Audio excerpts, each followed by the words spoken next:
Hello everyone and welcome back to GamingHealth. This is the second episode of the series and this week we're going to be playing Valorant. Valorant is a 5v5 first-person shooter where the objective of the game is to eliminate the opposing team within 13 rounds. You only have one life per round, so you need to use smart gameplay and unique abilities for the characters to win the game. For this week, I'm looking to progress my spatial ability.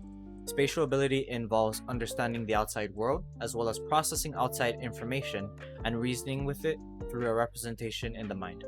There are 4 types of spatial ability: spatial perception, spatial visualization, mental folding, and mental rotation. To make it easier to understand, I'm going to give an example of each of the 4 types of spatial ability. With spatial perception, a good example of that is when you're walking through a dense forest.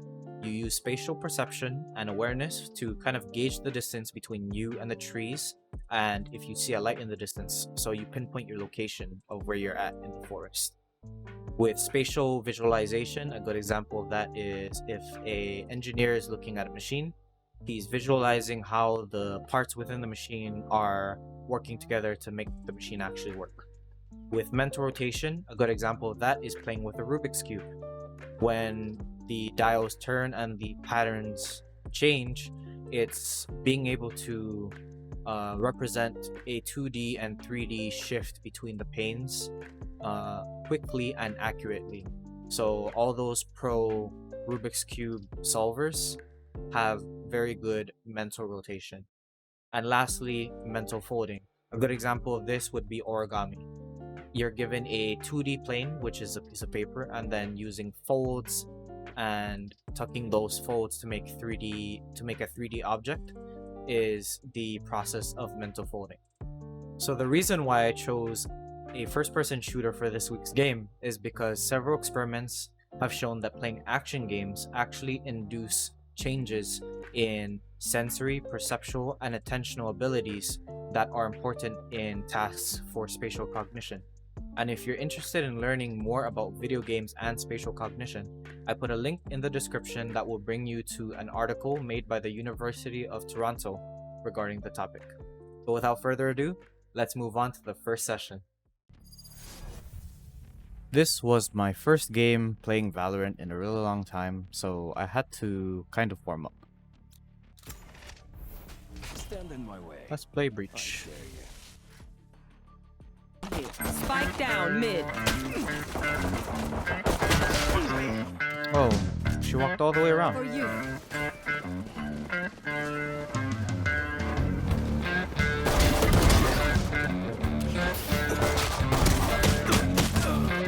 Spike down A.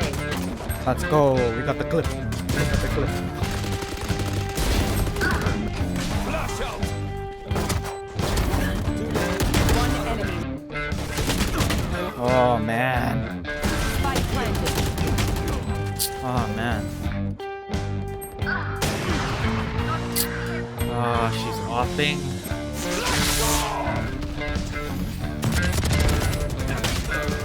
Ah, she didn't get hit by it. GG. Defenders win. All right. On to the first test. Okay, so for this week's tests, we're going to be doing different spatial reasoning tests every day, and they're pretty much going to look like this. It's going to be looking at like flat 2D objects, and pretty much the questions are going to be very similar to like which cube can be made based on the unfolded cube. And this is a good example of testing my mental folding to look at a 2D pane and to see if I can do the complex thinking in my head to make a 3D object. So without further ado, let's go on through the test.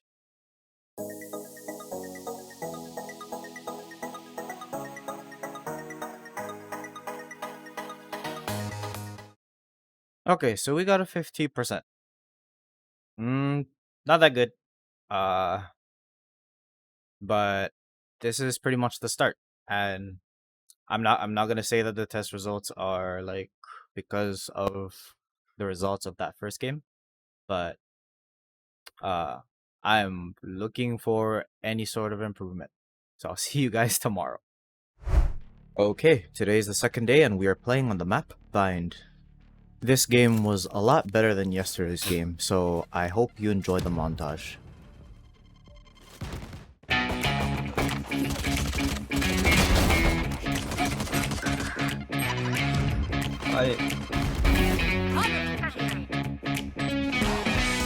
One enemy remaining.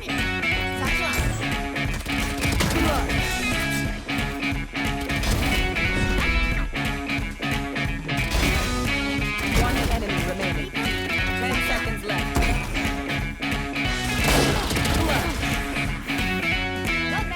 I love you.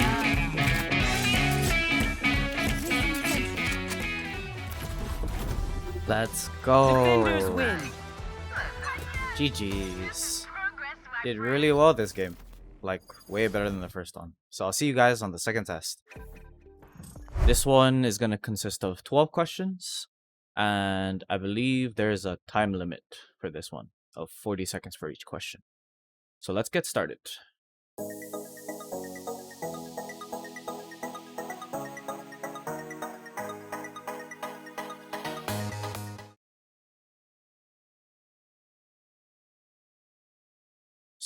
Seven out of 12. I would say oh yeah, actually I think that is better than here, let's calculate that actually. Because I got a 50% on the first one. 58. Slightly better.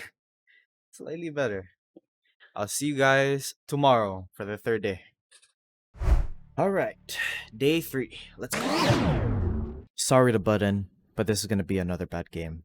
Full of misplays and super toxic teammates. I'll just make sure to skip over the really toxic parts.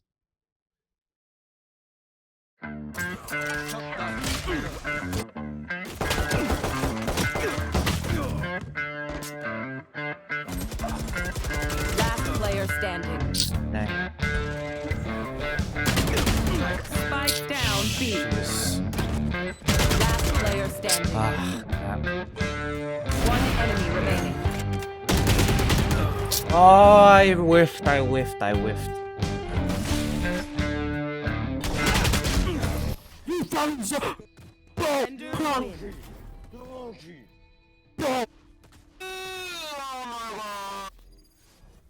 Okay, these guys are just super toxic. Let's just move on to the test. This one is gonna have 6 questions with a time limit of 4 minutes. So let's begin.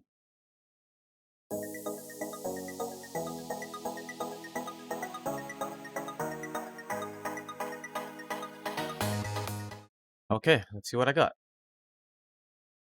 And I got 50% again. Well, I'll see you guys tomorrow for the 4th day. And highlight reel, go. Worth the day. Flash out.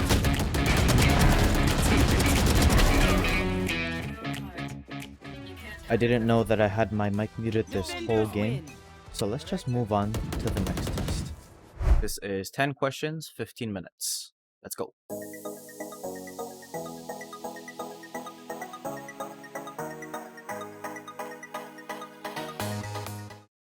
Hey, 7 out of 10. That's better than all the other ones so far. So I'll see you guys tomorrow for the last one. This was the last day, but I'm gonna be honest guys, at this point I was already exhausted of playing Valorant, so I wasn't as motivated to talk a lot during this game. But here is the last montage.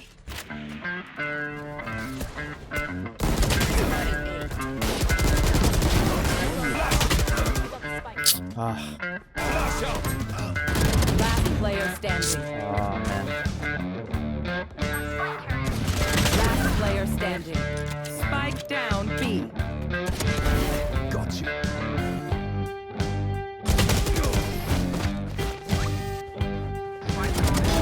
Worthless.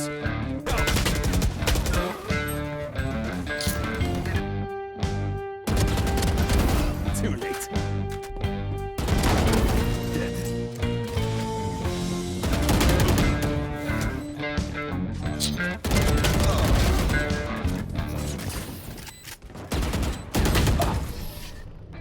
GG. Attackers win. That's the last game. We'll be moving on to the final test. At the end, I'm going to show you the results from the tests from all of the days of this week, and I will give you my thoughts. So, let's go. I believe I have to do 10 questions, and I have 10 minutes to answer them.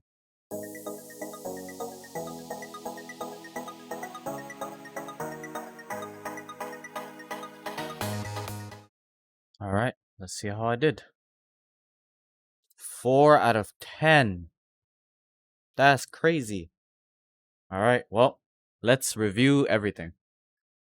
Okay, this Excel spreadsheet was used to gather all the Valorant testing data for the week. And the data that I gathered was score and percentage. Score being the number of questions I got correct out of the total, and the percentage is a representation of the numbers of for the score. I only created a percentage chart because a score chart would not make much sense because the end result for each test was different. Not all of it was the same. And I have come to a conclusion that I think this experiment would need to take more time to gather more accurate results.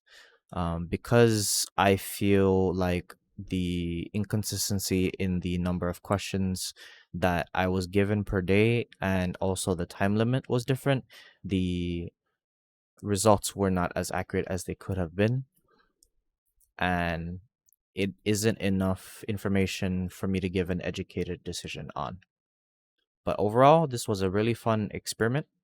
And I hope you guys are looking forward to next week's episode because this wraps up this week. And if you aren't subscribed yet, please consider subscribing and drop the little bell notification so that you can get notified of when the next episode comes out. But till then, I'll see you later.